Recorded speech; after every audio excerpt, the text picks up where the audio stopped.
Hello everybody, my name is TheReaper33 and I'm here with my friend again for the second episode of this amazing podcast. And today we're going to be looking at the Fazbear Frights story, numero dos, To Be Beautiful, which is going to explain to you how to be beautiful. So, mascara.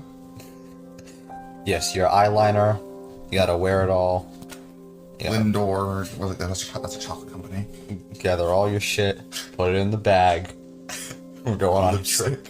Isn't that what they do when they put on lipstick? The ladies, like, I've heard that's what they do. I don't put on lipstick, I don't know. Oh, I don't know either. How could I possibly fathom that? Okay. This story starts off with its phrase, flat and fat.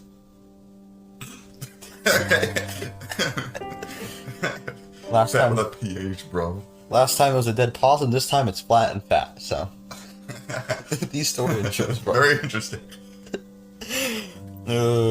Random word generator.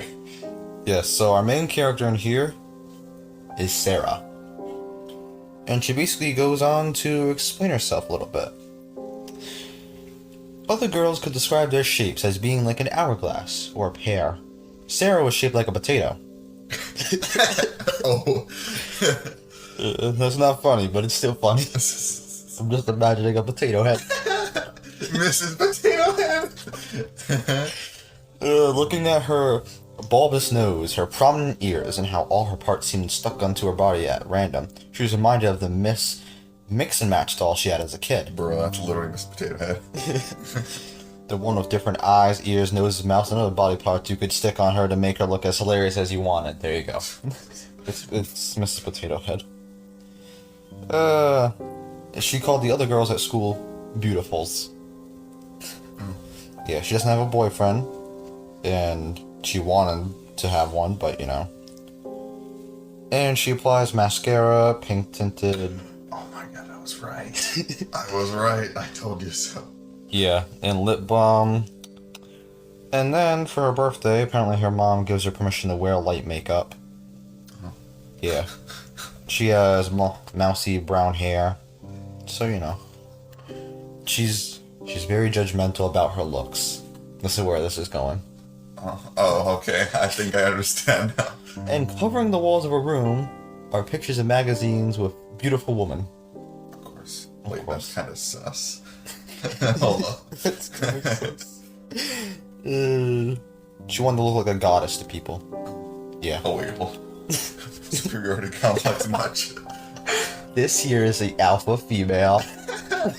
Is it Alpha Chad, Alpha Sarah? Alpha Sarah. I like to see that. No.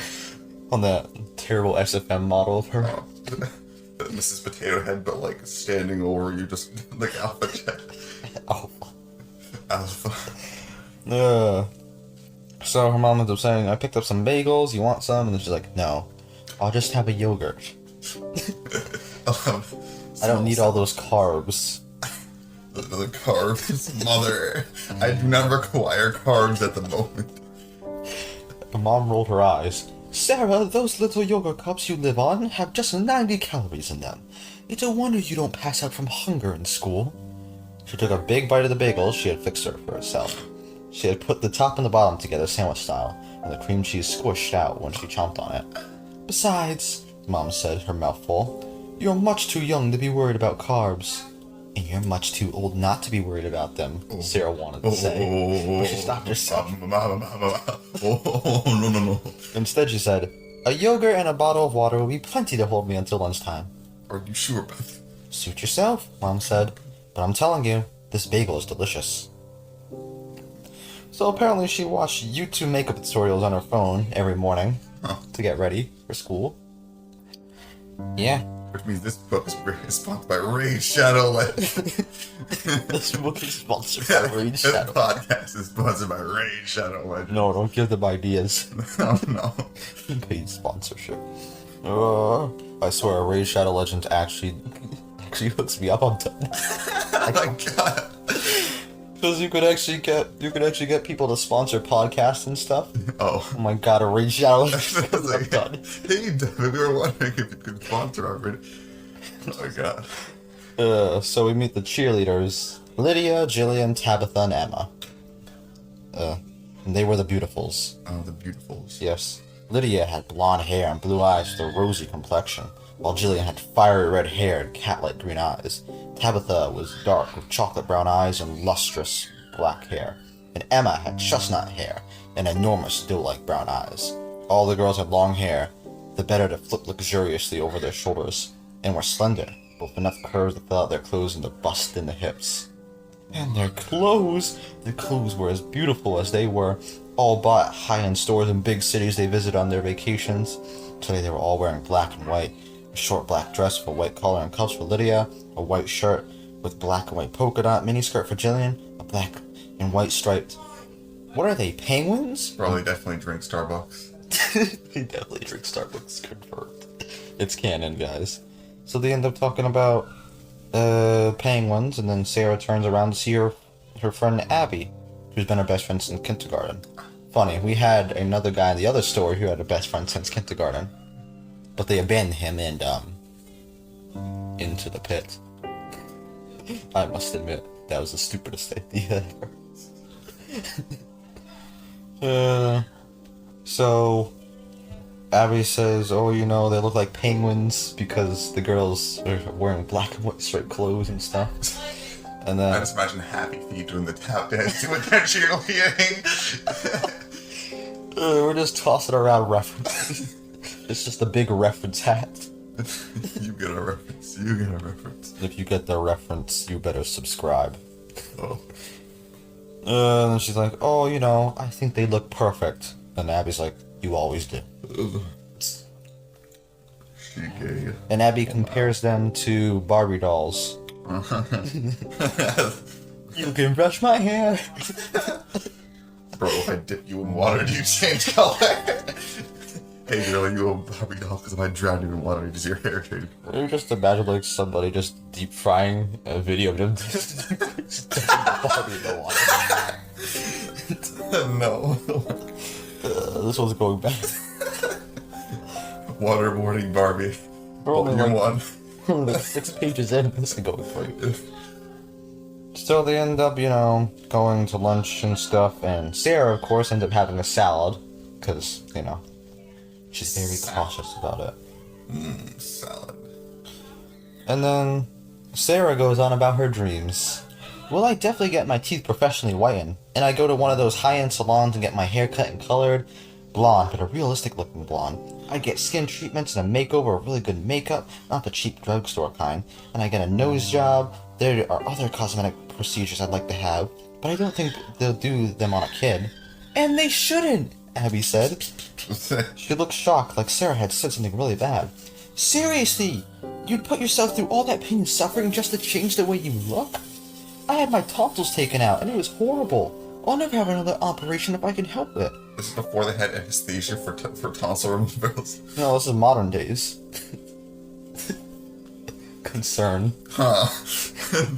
That should be fired, I think. She looked at Sarah intensely. What's wrong with your nose anyways? Sarah put her hand to her nose. Isn't it obvious? It's huge. Humongous. Abby laughed. No, it's not. It's just a regular nose. A nice nose. And when you think about it, does anybody really have a beautiful nose? Noses are kind of weird. I actually like animal noses better than people noses.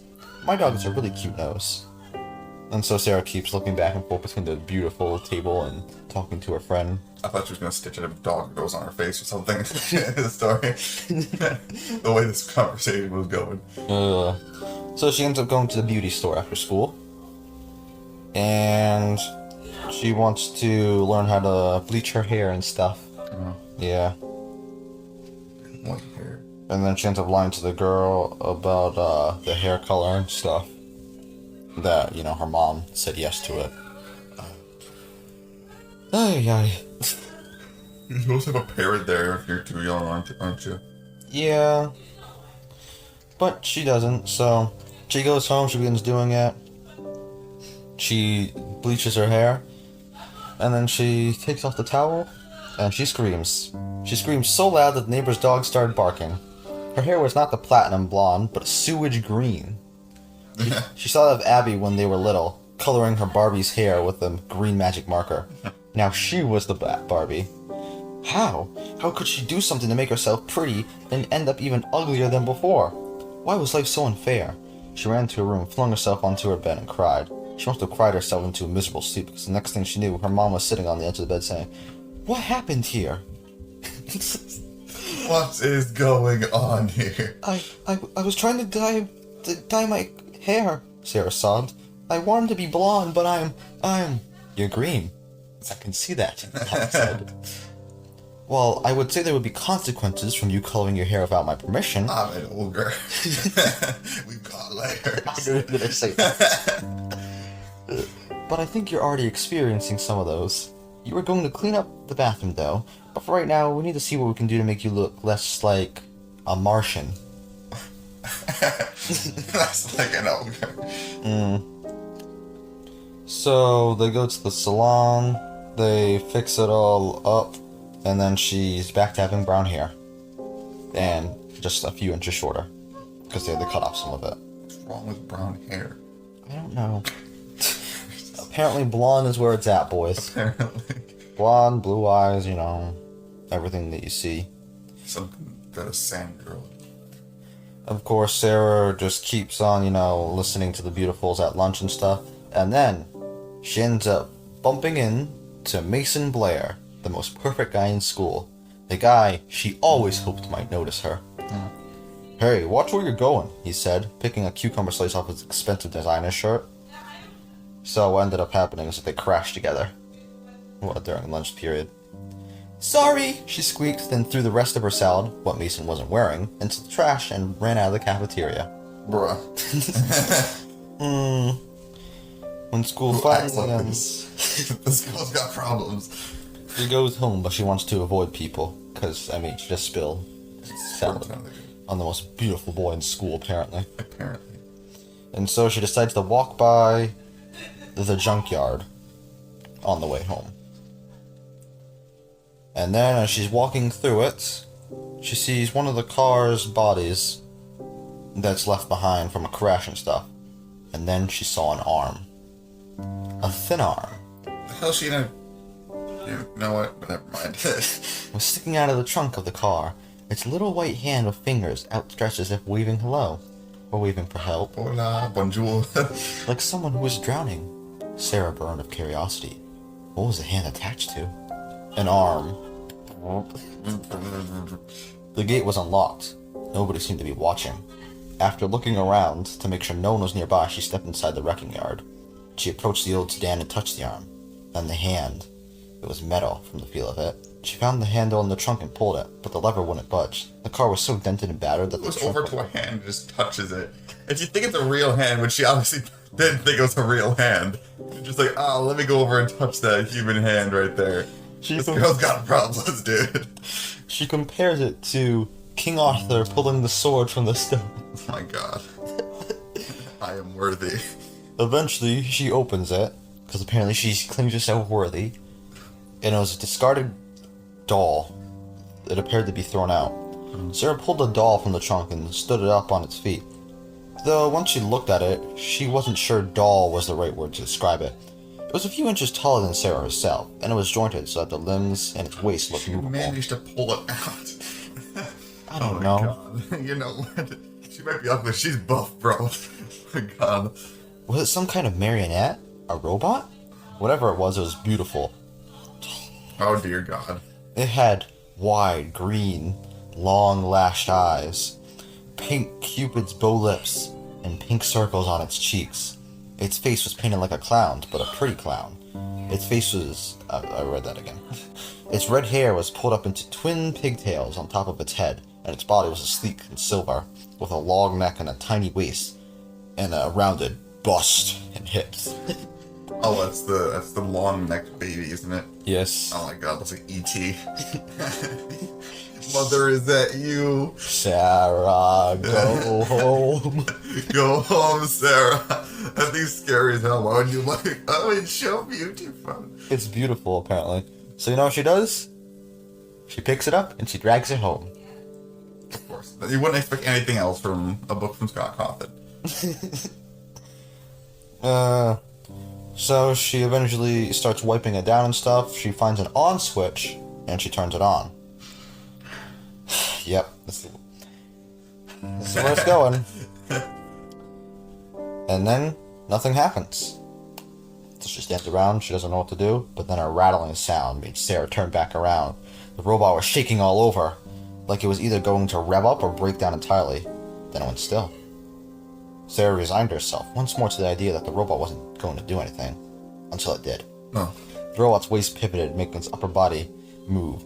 It slowly raised its arms and then put them down. Its head turned to face Sarah, seeming to look at her with its big green eyes. "Hello, friend," No. it said, in a slightly metallic-sounding version of a young girl's voice. "My name is Eleanor." No.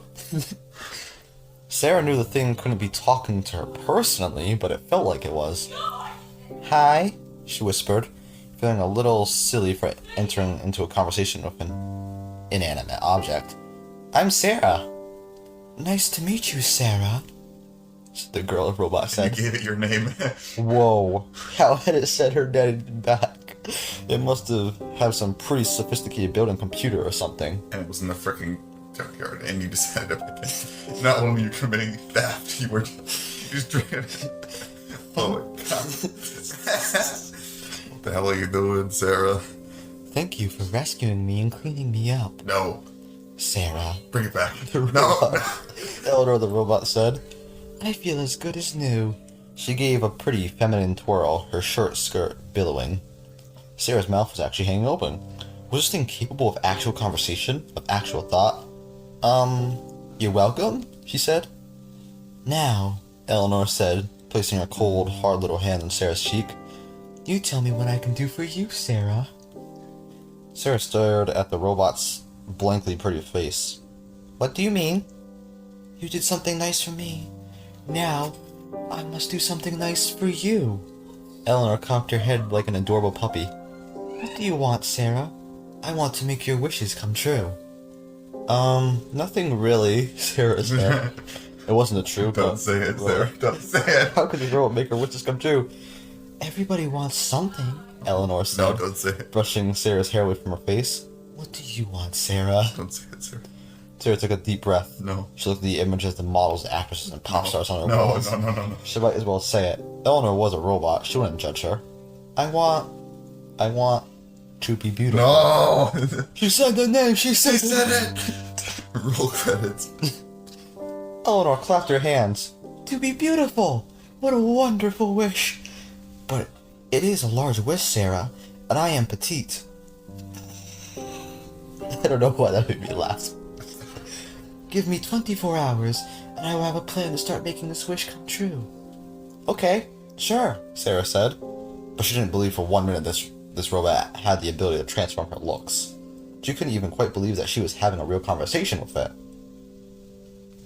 Would you give a giant robot that you dragged from the junkyard that just spontaneously turned on without you giving it any power, just switching it on, and it would start talking to you? Would you give it your name?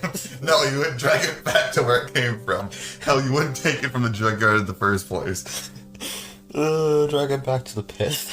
Yeah, throw it in the ball pit. Or go I don't want to play with you anymore. Wait, Sarah, please. No. No. Okay, Sarah wakes up the next morning. Then she sees Eleanor standing in the corner, lifeless and still. Mm-hmm. And then she mentions a stuffed Freddy Fazbear she has in her bed since she was 6. Mm-hmm. So, Freddy Fazbear's Pizzeria exists in here still. And then that afternoon when Sarah gets home, Eleanor talks to her. "I made you something, Sarah," she said. Eleanor put her hands behind her back and produced a necklace. It was a chunky silver chain with a large cartoonish silver heart pendant dangling from it. It was unusual. Pretty. "You made this for me?"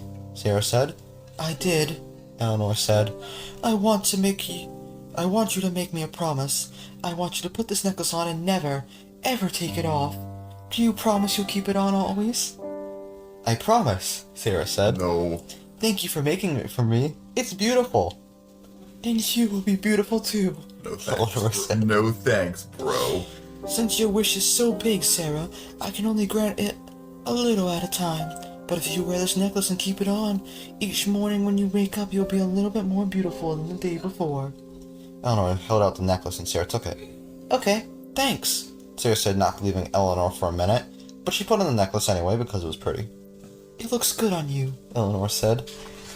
Now for the necklace to work, you have to let me sing you to sleep. Like, now? Sarah asked. Eleanor nodded. It's early though, Mom isn't even home from work yet. For the necklace to work, you have to let me sing you to sleep, Eleanor repeated. Well, I guess I could take a little nap, Sarah said, not entirely sure that she wasn't already asleep and dreaming. Get into bed, Eleanor said, moving in her smooth stroll to the side of Sarah's bed. Even though she was a robot, everything about Eleanor was so feminine and lovely. Sarah pulled back the covers and got into bed. Eleanor sat on the edge of the bed and she stroked Sarah's hair with her cold little hand. She sang, Go to sleep, go to sleep, go to sleep, my sweet Sarah. When you wake, all your dreams will come true. Before Eleanor sang the last note, Sarah was asleep. Bruh. And then Sarah wakes up feeling groggy and grumpy. And she wakes up in the morning and sees Eleanor, of course, standing in the corner, off. Then she looks in the mirror, as she always does, and then she notices something. Her arm, both her arms actually, they were slimmer and more toned somehow, and their skin, which was usually sallow, and was healthy and glowing. The dry patches of skin she was prone to have disappeared, and both arms were soft and smooth to the touch. Even her usually chapped elbows were as soft as kittens' noses. And her fingers, as she touched her arms with them, they felt different too. She stretched out her hands to inspect them. Her once stubby fingers were long, elegant, and tapered. Her formerly short, nubby nails were now longer than her fingertips, and shaped in perfect ovals. Amazingly, they were also painted a gorgeous soft pink, each nail like a perfect rose petal. Sarah ran to the mirror to give herself a full inspection, same mix and match nose, face and body, but now with a perfect pair of arms and hands. She thought of Eleanor's words from last night. Each morning when you wake up, you'll be a little bit more beautiful than the day before. Sarah was definitely a little more beautiful. Was this the way it was going to work? That every morning a different part of her would be transformed? I think I know where this is going. She darted to the corner where Eleanor was standing. I love my new arms and hands, thank you, she said to the unmoving robot. So am I going to wake up every morning to one new part until I'm totally transformed? Eleanor didn't move. Her face kept the same painted-on expression. Well, maybe I'll just have to wait and see, huh? Thanks again. She stood on tiptoes, kissed the robot in its cold, hard cheek, and then hurried to the kitchen for breakfast. And then her mom's like, I didn't even have to yell to get you out of bed this morning. And then, Sarah was like, I'm feeling better, had a good night's rest. And then she's in the restroom at school. And one of the beautifuls come in, and they look at her. And Jillian's like, ooh, I love that polish. And Sarah's like, thanks. So Sarah is all of a sudden feeling noticed. So she's getting very happy now. And then we go back home, and it goes on to say, Eleanor was mostly nocturnal. When the last of the winter daylight started to fade, she pivoted her waist, moved her arms up and down, and sprang to life. Hello, Sarah, she said in her tiny little voice. Are you a little more beautiful today than you were yesterday? Just like I promised? Yes, Sarah said.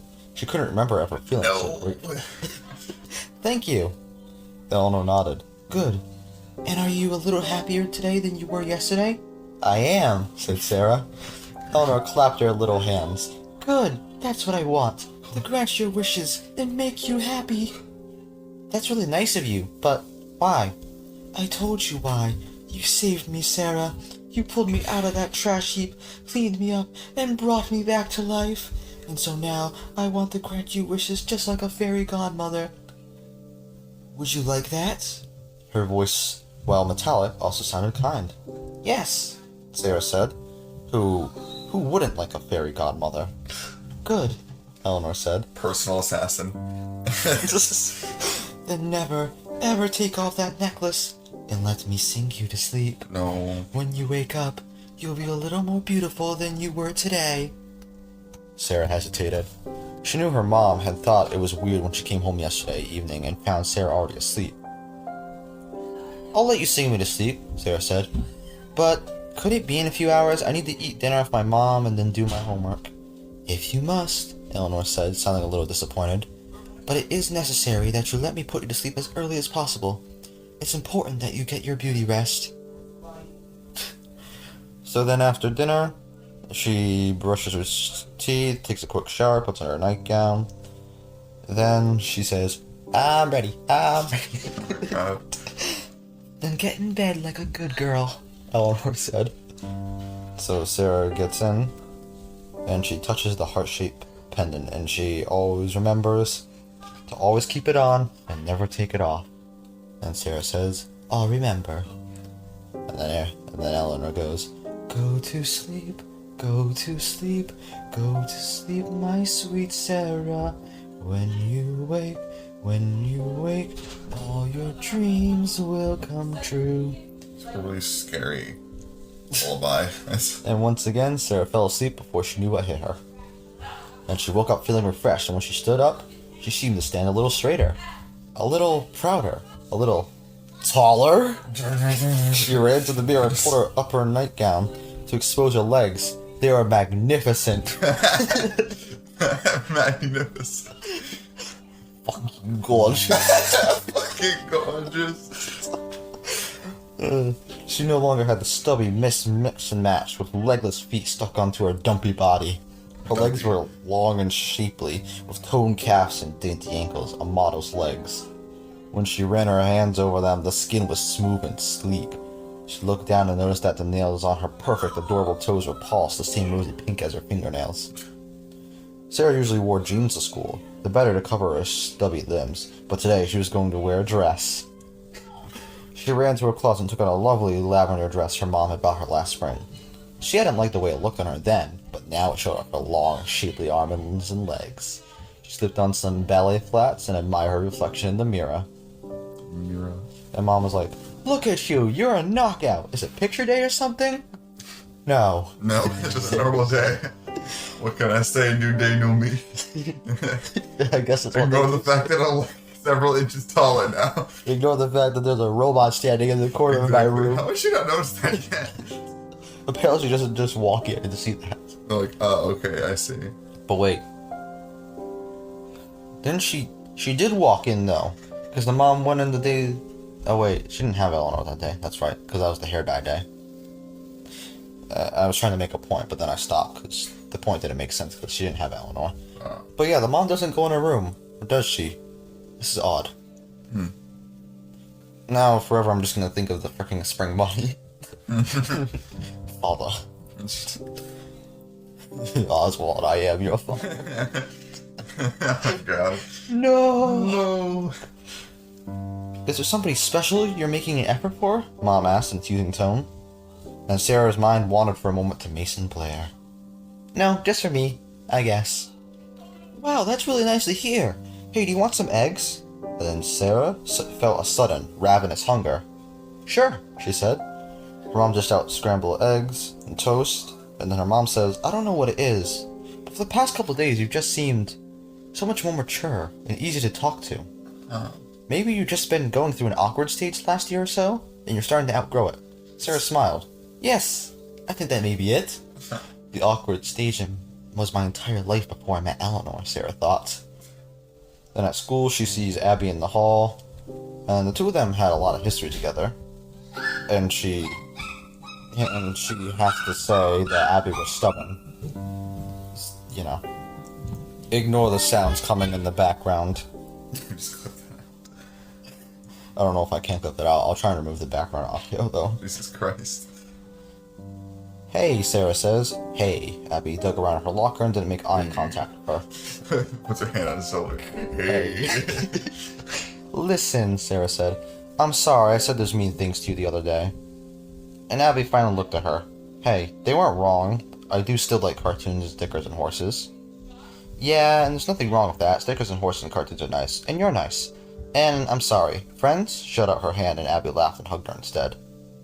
And then Abby says, hey, have you gotten taller or something? There was no way she could explain it. Well, you see. No, I'm just working on having better posture. Well, you're definitely succeeding. And Eleanor puts Sarah to sleep like her usual self. And in the morning, when she wakes up, she notices, to her surprise, the parts of her that had been soft and flabby were now tight and toned, and the parts that had been flat and childish were now rounded and feminine. Sarah chose a fitted t-shirt and a denim miniskirt to wear to school. Her pitiful little training bra wouldn't hook anymore, so she made do with a sports bra she wore for gym class. It was a tight fit. At breakfast, she asked her mom, can we maybe go shopping this weekend? Well, I get paid on Friday, so a little shopping wouldn't be out of the question. Anything in particular you're looking for? Sarah looked down at her chest, then grinned sheepishly. Oh! Her mom said, sounding startled. Well, those certainly snuck up on me. Of course we can buy you some bras that fit. She smiled and shook her head. I can't believe how fast you're growing up. Neither can I. It was true. It feels like this happens overnight, Yeah, Mom I said. was just gonna say. Because it does, Sarah thought. You grow up so fast. And at school, for the first time, Sarah could feel the boys' eyes on her. Oh, wow. Okay. That's all you gotta do, grow a chin. Then you get all the boys looking. My God. Apparently. And then, as she's wondering and thinking about it, she bumps straight into Mason Blair again. And then he's like, we have to stop bumping into each other like this, he said. Actually, I think it's me bumping into you, Sarah said. At least I wasn't carrying a salad this time. Yeah. Her smile was dazzling. That was really funny. Yeah. Yeah. Well, if you're going to keep running into me, I at least need to know your name. I can't just keep calling you Salad Girl. I'm Sarah, but you can call me Salad Girl if you want. Oh my God. Nice to really meet you, Sarah. I'm Mason. I know. Oh. You could have kicked yourself. That's the creepiest response. I know who you are. Okay, well, I'll see you around, Sarah the Salad Girl. He gave her one last flash of a smile. See you, Sarah said. Sarah the Salad Girl. She continued on her way to English, but all she could think about was that she had just had a conversation. A real, human conversation with Mason Blair. It would have been simple to have a conversation with him beforehand, but you chose not to. You sprinted out of the cafeteria, if I remember correctly. Yeah, do it. Sarah sat down next to Abby in class. Mason Blair, just talk to me, Sarah whispered. Like, talk to me, talk to me. Whoa. I'm not surprised, Abby whispered back. There's something about you lately. Something I can't quite put my finger on. What do you mean? Abby crinkled her forehead the way she did when she was thinking hard. I don't know. I can't exactly put it into words. It's like you're glowing from the inside out. Sarah smiled. Yeah, that is what it's like. But really, it was the changes on the outside that were making her glow inside. In the evening, Eleanor does her usual wake-up movements. And then she wants, of course, to tell Eleanor about her day and stuff. Eleanor, Sarah said, drawing back from the hug that she gave her. I couldn't be happier with my new body. It's perfect. Thank you so much. I'm glad, Eleanor said, cocking her head. All I want is for you to be happy, Sarah. Well, I'm loads happier than I was before I found you. Today, it was like I could feel all these people seeing me. And they liked what they saw. The guy I've had a crush on for months now. Oh, you like what you see? Even noticed me. He talked to me. That's wonderful, Eleanor said. I'm glad I've been able to make all your wishes come true, Sarah. A dark cloud suddenly passed over the brightness of Sarah's mood. Well, she said, not all of them. She reached up and touched her potatoey nose. Really? Eleanor sounded surprised. What is it that you still wish, Sarah? Sarah took a deep breath. I love my new body, she said. I really do. But I'm kind of what some guys call pretty from afar. But far from pretty. Eleanor cocked her head again. Pretty from afar? I don't understand, Sarah. Well, you know, guys will say, she looks great from far away, but don't get too close to her face. Oh! Far from pretty, Eleanor said. I understand now. She laughed, a metallic tinkling. It is very amusing. It's not if someone's using it to describe you, Sarah said. I suppose it isn't, Eleanor said. Sarah, do you really want me to change all this? Do you want a new face? I do, Sarah said. I want a tiny nose and full lips and high cheekbones. I want long, dark eyelashes and nice eyebrows. I don't want to look like Mix and Match anymore. Eleanor laughed her tinkly laugh again. I can do this for you, Sarah. But you have to understand, it's a big change. You can look in the mirror. Bro, the death robot's telling you. The death robot's trying to warn you. Oh my god.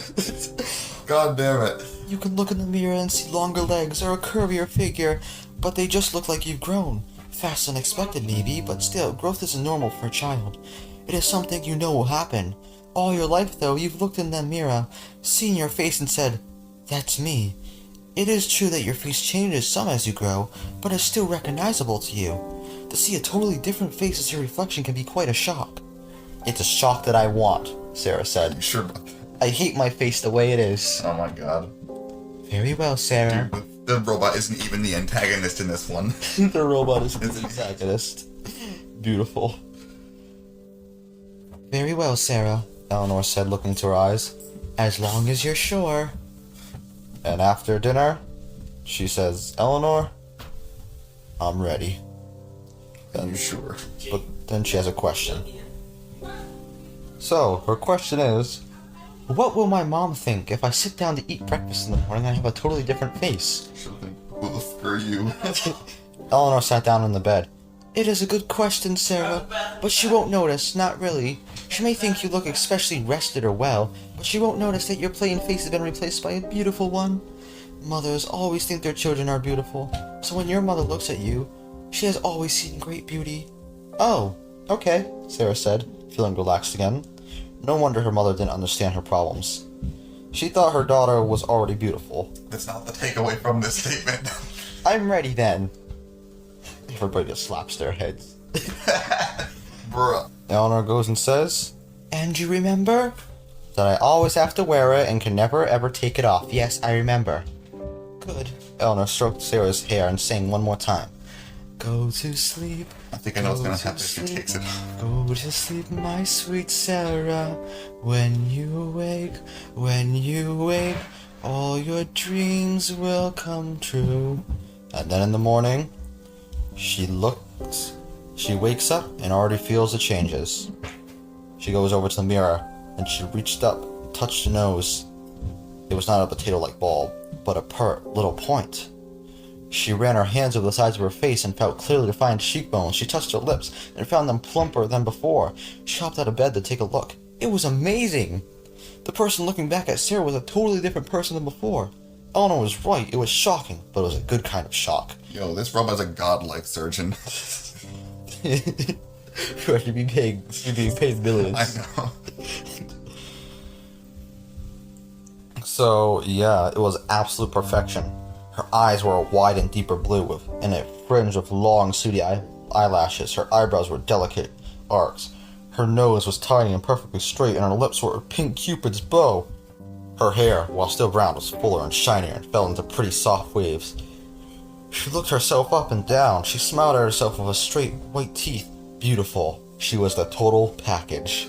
Bruh. She surveyed the clothes in her closet. None of them seemed worthy of her new beauty.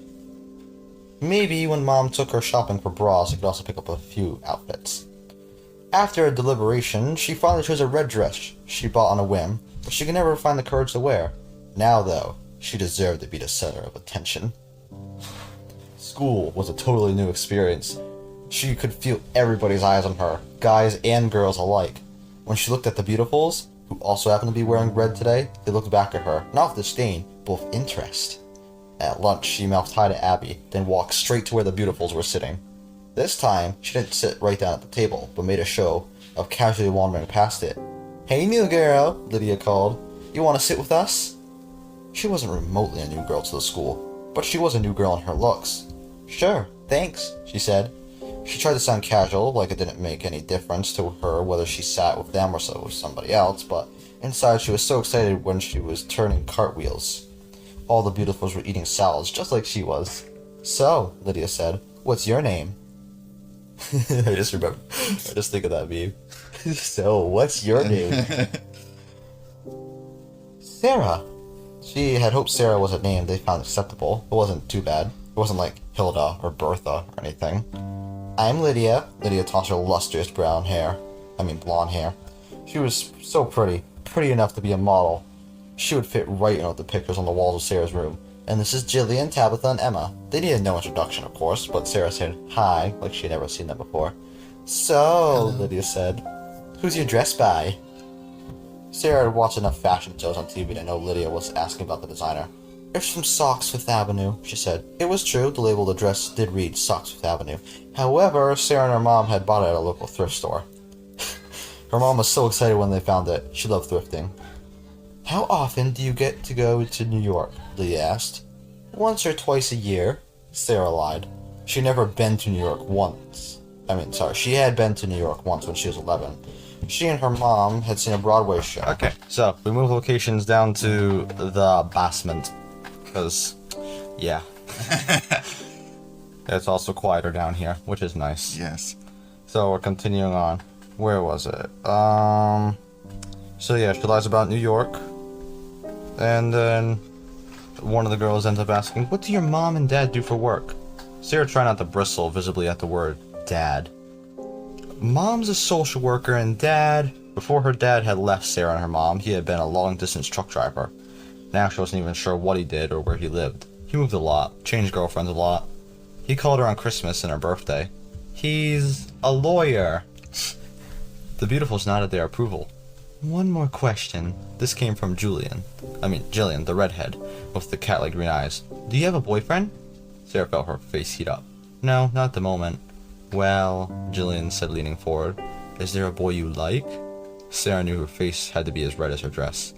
Yes. Jillian smiled. And his name is? Sarah looked around to make sure he wasn't nearby. Mason Blair, she half whispered. Ooh, he's hot, Jillian said. Definitely hot. Yeah, hot. The other girl repeated like a chorus. Hey girl, you were redhead because I'm going to set you on fire. No, that's hot. No, that's smoking hot. I'm talking smoking.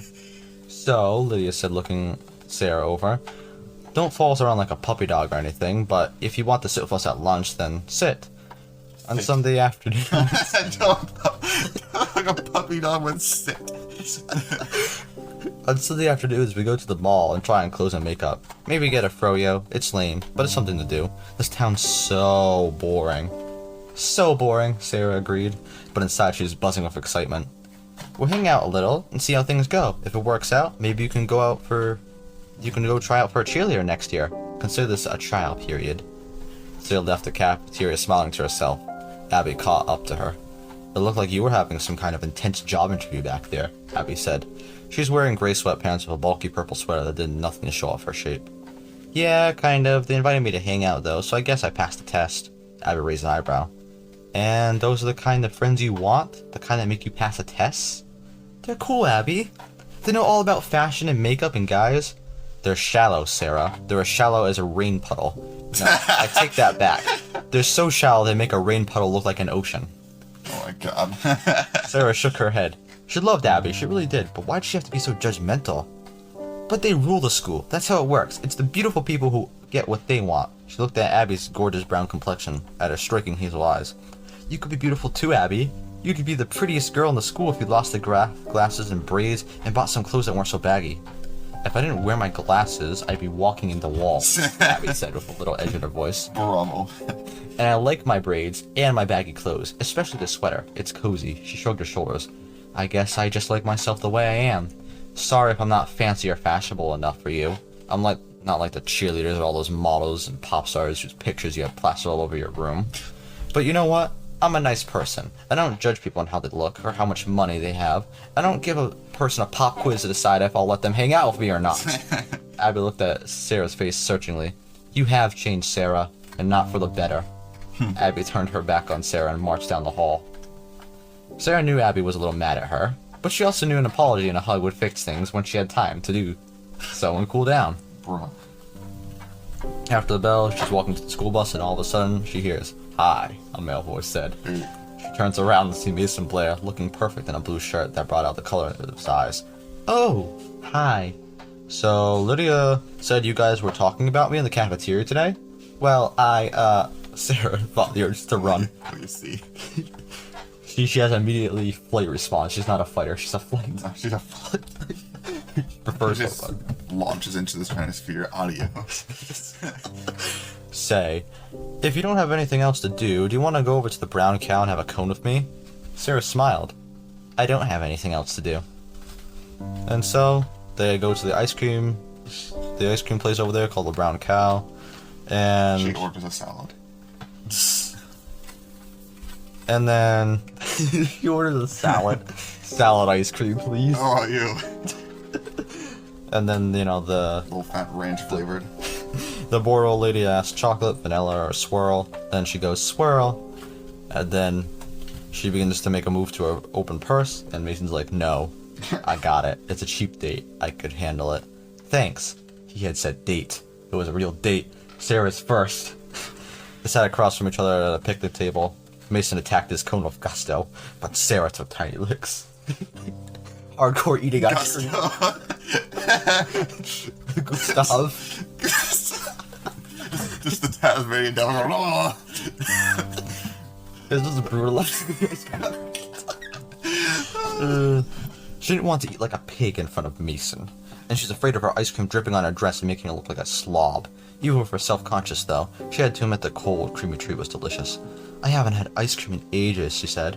Why's that? Mason said. Watching your weight? Sarah nodded. No need to worry about that. You look great. It's funny. You've been going to the school a long time, right? I don't know how I could only just notice you. Sarah felt herself blushing. You noticed me when I ran into you with that salad, right? I didn't notice you then, the way I should have. I clearly need to pay better attention. Me too, Sarah said. So don't keep from plowing into people with trays of salad. Mason laughed, showing his gorgeous white teeth. So once they finish their cones and stuff, Mason is like, oh, I'll walk you back home. So yeah. Of course she agrees to it. And then she waits ages for Eleanor to finally wake up. And when she does, she goes, hello, Sarah. Oh, Eleanor, I just had the best day of my life. Eleanor's like, it's fucking 5 o'clock in the afternoon. I just woke up. Yeah, I'm just gonna say that. All in your face right when you wake up. Just calm down. Eleanor turned her head. Tell me about it, Sarah. Sarah flopped down on the bed and propped herself up on a pillow. I hardly know where to start. The Beautifuls let me sit at their table at lunch. Then they invited me to meet with them all on Sunday. Eleanor nodded. That is good news, Sarah. Right, I'm just imagining her speaking like an auctioneer. And then Mason Blair took me for ice cream after school and asked me to dinner and a movie on Saturday. That's very exciting. Oh, that's neat. Is he a handsome boy, Sarah? Sarah nodded. She couldn't stop smiling. Yes, very. Are you happy, Sarah? She laughed and repeated, yes, very. Have I given you everything you wished for? Yes, you have. Then I have everything I wish for too, Eleanor said. But remember, even though all your wishes are granted, the necklace still has to stay on. You can never ever take it off, I remember, Sarah said. She was always tempted to ask Eleanor what would happen if she took it off, but part of her was afraid to know the answer. As you should. Maybe you should have asked that. Exactly. Maybe you should have asked that before you chose. Making you happy makes me happy, Sarah. Oh my God. Eleanor said. She felt tears welling in her new beautifully blue eyes. She knew she'd never had a better friend than Eleanor. Bruh. I know. What about Abby?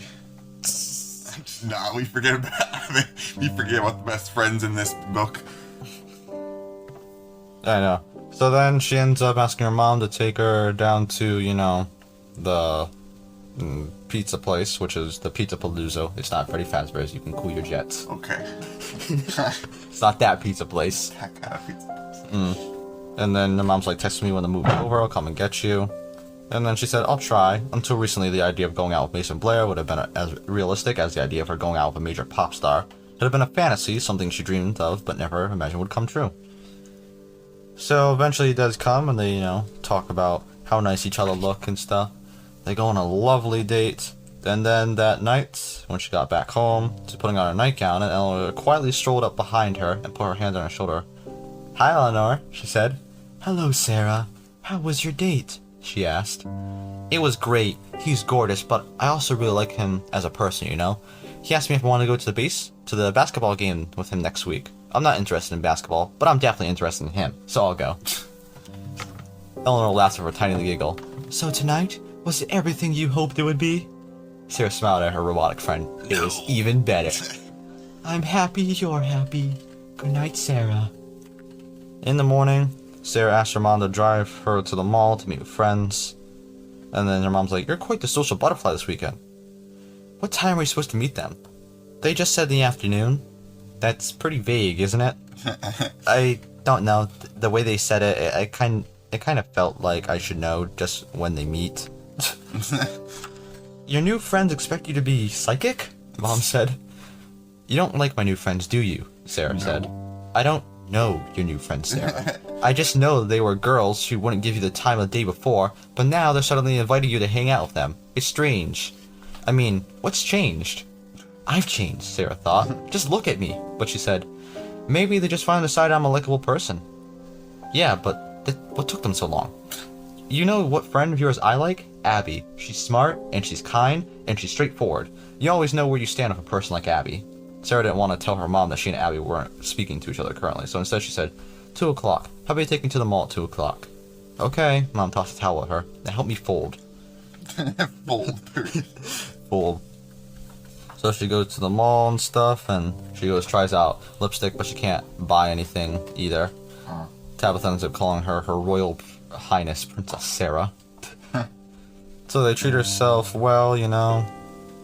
And then, you know, Lydia mentions the prom and stuff, which is right around the corner, apparently. So she's like, oh, if you can find a junior or senior to take you, then it's just around the corner. Too bad Mason's not older. So yeah. Then they go to the food court and eat frozen yogurts. And then they're like, oh, do you intend to buy something, or are you just playing dress up? So, of course, Sarah's not really gonna buy anything, because she doesn't have the money to. So that night, when Eleanor sprang to life, Sarah jumped up and hugged the robot's hard little body. Thank you, Eleanor! Thank you! It's been a perfect weekend! I just fucking woke up. You're welcome, Sarah. Eleanor hugged her back, and as always, the sensation was odd. There was no softness in her hug. It's the least I could do. You've given me so much. Sarah settled down happily to sleep, but her rest was disturbed by a strange dream.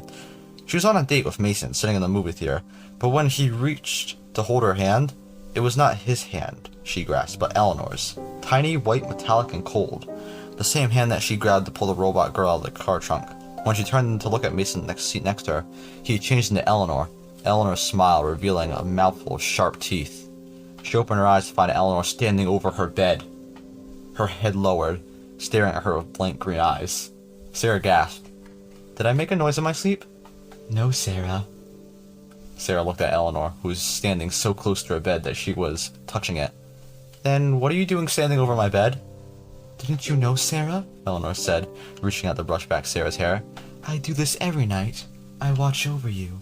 I keep you safe. Maybe it was because of the dream, but for some reason Sarah didn't feel like letting Eleanor touch her. Safe from what? Sarah asked. Safe from danger. Any danger.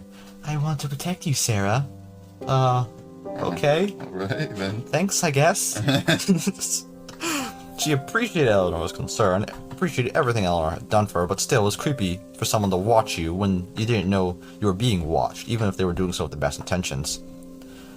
I can stand by the door if it makes you feel more comfortable, Sarah, Eleanor said. Yes, please. Yeah, that would be great. Eleanor strode over to the door and stood guard there. Good night, Sarah. Sleep well. Good night, Eleanor. She didn't sleep well. She didn't know what, but something was wrong. Oh, now you think that. Now it's to the point where you think that something may be wrong. In the cafeteria, she was wearing a new top and stuff. She also got a new bra and stuff, too. You know, because she went shopping on Friday. And then, when she walks up to grab her salad and stuff, Lydia says, can you believe what she's wearing? She dresses like a preschooler. Like a preschool from Poor Family, Tabitha added. With horror, Sarah realized the girl they were criticizing was Abby, who was emptying her tray ahead of them.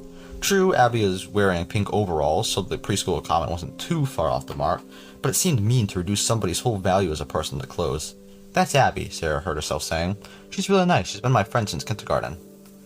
She almost found herself saying best friend, but she stopped herself in time. Yeah, Lydia said, laughing, but you've bought new clothes since kindergarten. She hasn't.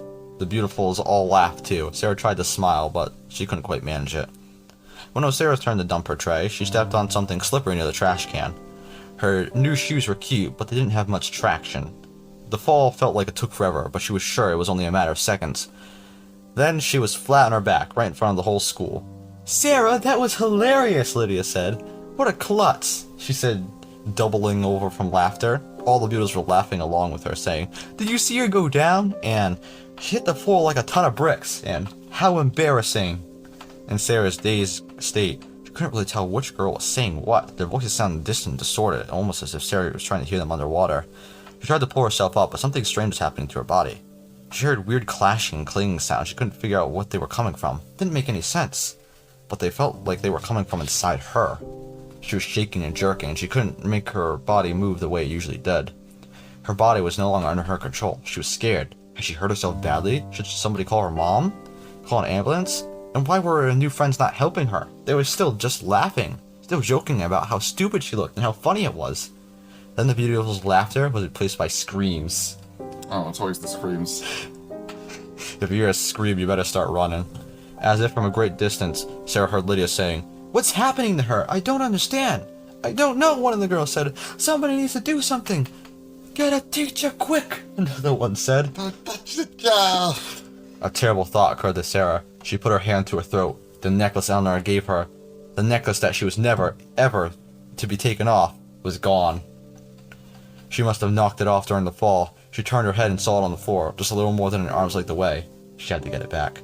A hand reached down to help her. Sarah looked up to see the hand belonged to Abby. She took it and allowed herself to be pulled into an awkward standing position. When Sarah looked down at her body, she saw the reason for the girl's screams. Her body was changing. From waist down, she was no longer a flesh and blood girl, but a jumbled collection of gears and bicycle spokes and hubcaps, rusted metal odds and ends, cast-off useless parts that belonged in a wrecking yard. She locked eyes with Abby and saw her best friend's horror at what she was and what she'd become. I've got to go, Sarah said. Her voice sounded different, metallic and harsh. Abby held out the necklace. You dropped this, she said. Tears sparkled in her eyes. Thank you, Abby. You're a good friend, Sarah said. She didn't say anything to the beautiful, so it all backed away from her and were whispering among themselves. Sarah grabbed the pendant and ran as fast as her new shambling makeshift metal legs would carry her. Out of the cafeteria, out of the school, home. She had to get home. Eleanor would know what to do. Would know how to help her. Sarah was still changing. Her torso was hardening, and when she ran, she made squeaking noises, like a door with hinges that needed oiling. She tried to fasten the necklace around her neck again, but her fingers had grown too stiff to manage to clasp. As she hurried down the sidewalk of a clattering, shambling gate, people stopped to stare at her. Drivers slowed down their cars to gawk. People didn't look sympathetic or even confused. They looked scared. She was a monster, like something that had been created by a mad scientist in a lab. It was only a matter of time until villagers started chasing her with pitchforks and torches. She gets home, she calls, Eleanor! Eleanor! Her voice was a terrible, metallic scraping. Eleanor was not in her usual corner of Sarah's room. Sarah searched the closet, looked under the bed, opened the chest at the foot of her bed. No Eleanor. Sarah clomped through the house, searching her mom's room, the bathroom, the kitchen, all the time calling Eleanor's name with a new horrible voice. She goes to the garage. We are Eleanor. We are Eleanor. There could only be one. I'm going to mini crate now. Okay. Eleanor, she called again. Her jaw became stiff and was getting harder and harder to form words. Nah. Maybe the robot girl was hiding from her on purpose.